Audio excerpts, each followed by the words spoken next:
আসসালামু আলাইকুম। Good evening. অনেকদিন পর চলে আসলাম আবার আপনাদের সামনে কিছু ইনফরমেশন দেওয়ার জন্য।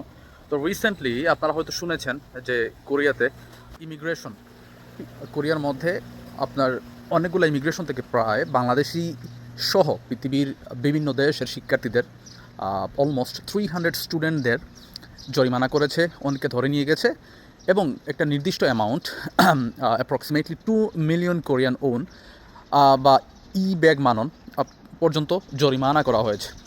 তো এখন প্রশ্ন হচ্ছে যে কেন জরিমানা করা হলো এবং এর পরবর্তীতে ওদের সাথে কি হতে পারে এবং এই ক্ষেত্রে যারা বিদেশি শিখ স্টুডেন্ট রয়েছেন তাদের করণীয় কি, আমি এক এক করে একটু কথা বলার চেষ্টা করব। তো আমি খুব বেশি সময় নেব না, তার আগে আরেকটা ইনফরমেশন দিয়ে রাখি, সেটা হচ্ছে আপনার রিসেন্টলি সুওনে, গিদো প্রভিন্সের সুওনেও কিন্তু আপনার একটি থাকবে বা ওয়্যার হাউস থেকে উজবেকিস্তানের 10 থেকে 15 জনকে কাজ করা অবস্থায় আটক করা হয়েছে এবং ইমিগ্রেশনের ডিপোর্টেশন সেন্টারে নিয়ে যাওয়া হয়েছে এবং তাদেরকে একটি নির্দিষ্ট অঙ্কের জরিমানা তাদেরকে নির্ধারণ করা হয়েছে এবং পরবর্তীতে হয়তো তাদেরকে ডিপোর্ট করা হবে।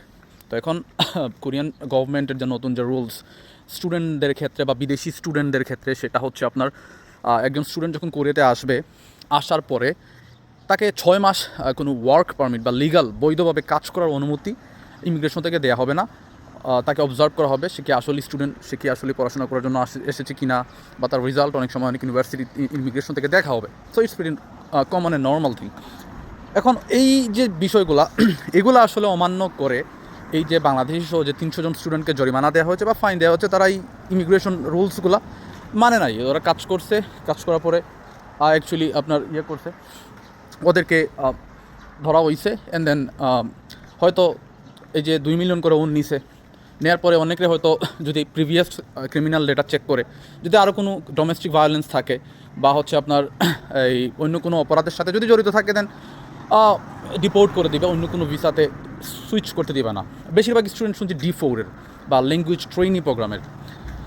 আর যাদেরকে হচ্ছে আপনার যাদের কোনো প্রিভিয়াস ক্লিন আছে তাদের হয়তো পরবর্তীতে কোরিয়াতে যখন D2 বা হচ্ছে আপনার প্রফেশনাল ওয়ার্ক ভিসা বা হচ্ছে আপনার রেসিডেন্ট ভিসা F2 অথবা F5 এইসব পাওয়ার ক্ষেত্রে তাদের জন্য একটু হার্ড হবে আর কি, ওইটা খুবই হার্ড হবে।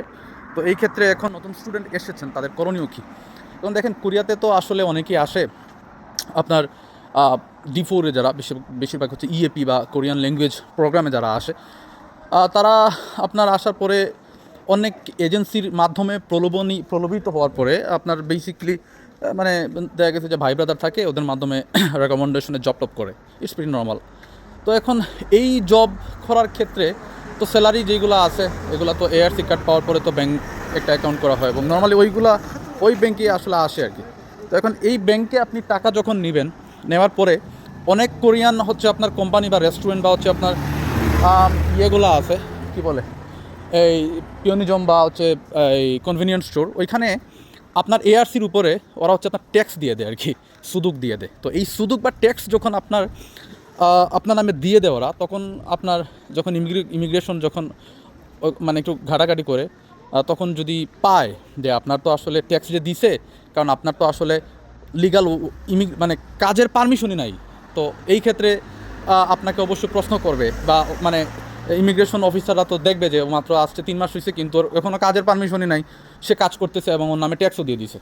ইভেন তো অনেক সময় ব্যাঙ্ক অ্যাকাউন্টের স্টেটমেন্ট আনার কথা বলে, তো ব্যাঙ্ক স্টেটমেন্টের যখন আপনার দেখবে যে আপনার স্যালারি ঢুকতেছে, সাপোজ ওই সিদ্ধান্ত থেকে মানে রেস্টুরেন্ট থেকে বা ওই 7-11 থেকে GS25 মানে পিওনিজম বা কনভিনিয়েন্স স্টোর থেকে, তখন তো আপনাকে জরিমানা করবেই।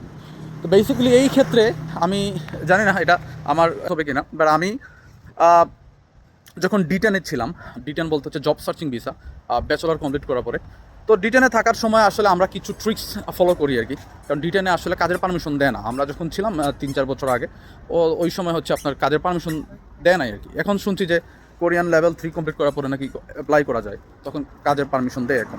তো তখন আমরা কি করতাম যে আপনার ব্যাঙ্ক অ্যাকাউন্ট আমাদের 2-3টা ছিল, তো আমরা আমাদের একটা অ্যাকাউন্টে একদম ফ্রেশ রেখে দিতাম আর কি, এখানে আমরা কোনো লেনদেন করতাম না, আরেকটা অ্যাকাউন্ট দিতাম এবং আমরা মালিকদের যাদের আন্ডারে কাজ করতাম তাদেরকে বলতাম যাতে আমাদের মানে নামে যাতে কোনো ট্যাক্স না দেয় আর কি। এবং অনেক সময় আমরা হিউঙ্গুম বা ক্যাশও নিয়ে নিছি। ওইটা ছিল ট্রিক্স। বাট এখন বর্তমানে তো আরও ইজি। কেমনে ইজি? ধরুন আপনি নতুন কুরিয়াতে আসছেন, আসার পরে আপনি বাংলাদেশের অনেক রেমিটেন্স কোম্পানি আছে, আমি নাম বলতেছি না,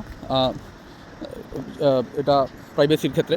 তো ধরেন অনেকগুলো মানে আছে, এই কি বলে এজেন্সি আর কি, রেমিটেন্স কোম্পানি, সরি। তো রেমিটেন্স কোম্পানির থ্রুতে আপনি ইজিলি চাইলে ভার্চুয়াল অ্যাকাউন্ট করে নিতে পারবেন, মানে অনলি আপনার পাসপোর্ট দিয়ে। আমি নিজেও পাসপোর্ট দিয়ে নিয়েছি, বা আমার ফ্যামিলি মেম্বার যে কুরিয়াতে আসছে আমি ওদেরকেও আপনার নিয়ে আইসি। ইভেন তো আপনি অনেক রেমিটেন্স কোম্পানি আছে, আপনি কুরিয়াতে আসার পর ফ্রিতে নিতে পারবেন, সিম নিতে পারবেন ফর 3 মান্থস। প্লাস হচ্ছে আপনি যখন একটা ভার্চুয়াল ব্যাঙ্ক অ্যাকাউন্ট নেবেন, অনেকগুলোই প্রোভাইড করে। এই ভার্চুয়াল ব্যাঙ্ক অ্যাকাউন্টের থ্রুতে আপনি ওদের মাধ্যমে একটা কার্ড নিতে পারবেন, মানে ব্যাঙ্ক কার্ড। তো এই কার্ড দিয়ে আপনি কুরিয়ার যে অন্য সমস্ত যে ব্যাঙ্ক কার্ড দিয়ে লেনদেন করা হয়, ওই সমস্ত লেনদেন মানে একদম মানে আর কি, মানে ট্রানজ্যাকশন করতে পারবেন ওই কার্ডের মাধ্যমেও সেম। তো এই রেমিটেন্স কোম্পানির কাছ থেকে আপনি কার্ড নেন, অথবা কুরিয়াতে একটা ব্যাঙ্ক আছে টস ব্যাঙ্ক, এই টস ব্যাঙ্কে আপনি ভার্চুয়াল অ্যাকাউন্ট করে নেন, করে নিয়ে আপনি সেই ক্ষেত্রে আপনার হয়তো টস ব্যাঙ্কে মেবি এআরসি লাগে, এলিয়েন রেজিস্ট্রেশন কার্ড। আর রেমিটেন্স কোম্পানিগুলোতে হচ্ছে আপনার শুধু পাসপোর্ট দিয়ে হয়। তো আপনি আসার পরে, কুরিয়াতে আসার পরে ওদের মাধ্যমে ফ্রিতে সিম নিলেন, প্লাস হচ্ছে আপনার একটা ব্যাঙ্ক অ্যাকাউন্ট তৈরি করে নিলেন। জিমেল অ্যাড্রেস লাগবে, পাসপোর্ট লাগবে, পাসপোর্টের স্ক্যান কপি, দ্যাটস ইট, আর কিছু না, আর একটা ফোন নাম্বার। তো এইগুলোর মাধ্যমে আপনি যখন আপনি কার্ড নিলেন, ইভেন তো অনেক রেমিটেন্স কোম্পানি আছে যে আপনাকে ইন্টারন্যাশনাল কার্ড দিবে, ইন্টারন্যাশনাল শপিং করতে পারবেন। আর কত সুবিধা লাগবে আপনার? তো এগুলা বলার কারণ হচ্ছে আপনি যখন এইগুলা করবেন, নেবেন, কার্ডটা নেওয়ার পরে আপনি আপনি ধরেন যে কোনো একটা পার্ট টাইম জব করলেন, তো জব করার পর আপনার স্যালারিটা ওই ভার্চুয়াল ব্যাঙ্কে নিলেন। তো ভার্চুয়াল ব্যাঙ্কে নেওয়ার ফলে হবে কি, যে আপনার এই যে মানে রিয়াল কোনো ডেটা থাকবে না, মানে আপনি যে কাজ করছেন, আনটিল যদি আপনার ওই রেস্টুরেন্ট বা আপনার কোনো কোম্পানি বা আপনার পিওনিজম যদি আপনার নামে ট্যাক্স না বসে আর কি, সুদুক না দেয়, তাহলে আপনি ইজিলি হচ্ছে আপনার কোনো ডেটা থাকবে না। আপনার ব্যাঙ্ক অ্যাকাউন্টের মাধ্যমে আপনি, মানে ডেটা বলতে আমি এটাই বুঝাইছি যে আপনি এটা যেহেতু একটা ভার্চুয়াল অ্যাকাউন্ট, ওইটার কোনো মানে অস্তিত্ব থাকবে না আর কি। তো সেই ক্ষেত্রে আপনি যখন ইমিগ্রেশনে যাবেন, ইমিগ্রেশনে যাওয়ার পরে ইমিগ্রেশনে আপনার কোনো ডেটা পাবেন আর কি।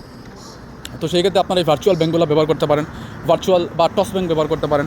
সেই ক্ষেত্রে রিস্ক অনেক কম থাকে এবং আপনিও মোটামুটি টাকা পয়সা নিতে পারবেন, খরচ করতে পারবেন, ইভেন দো আপনার কোনো সমস্যা হবে না। বাট আমি কাউকে বলতেছি না যে, উদ্বুদ্ধ করতেছি না অ্যাট দ্য সেম টাইম যে করার জন্য, বাট জাস্ট মানে এটা it's an information, that's it.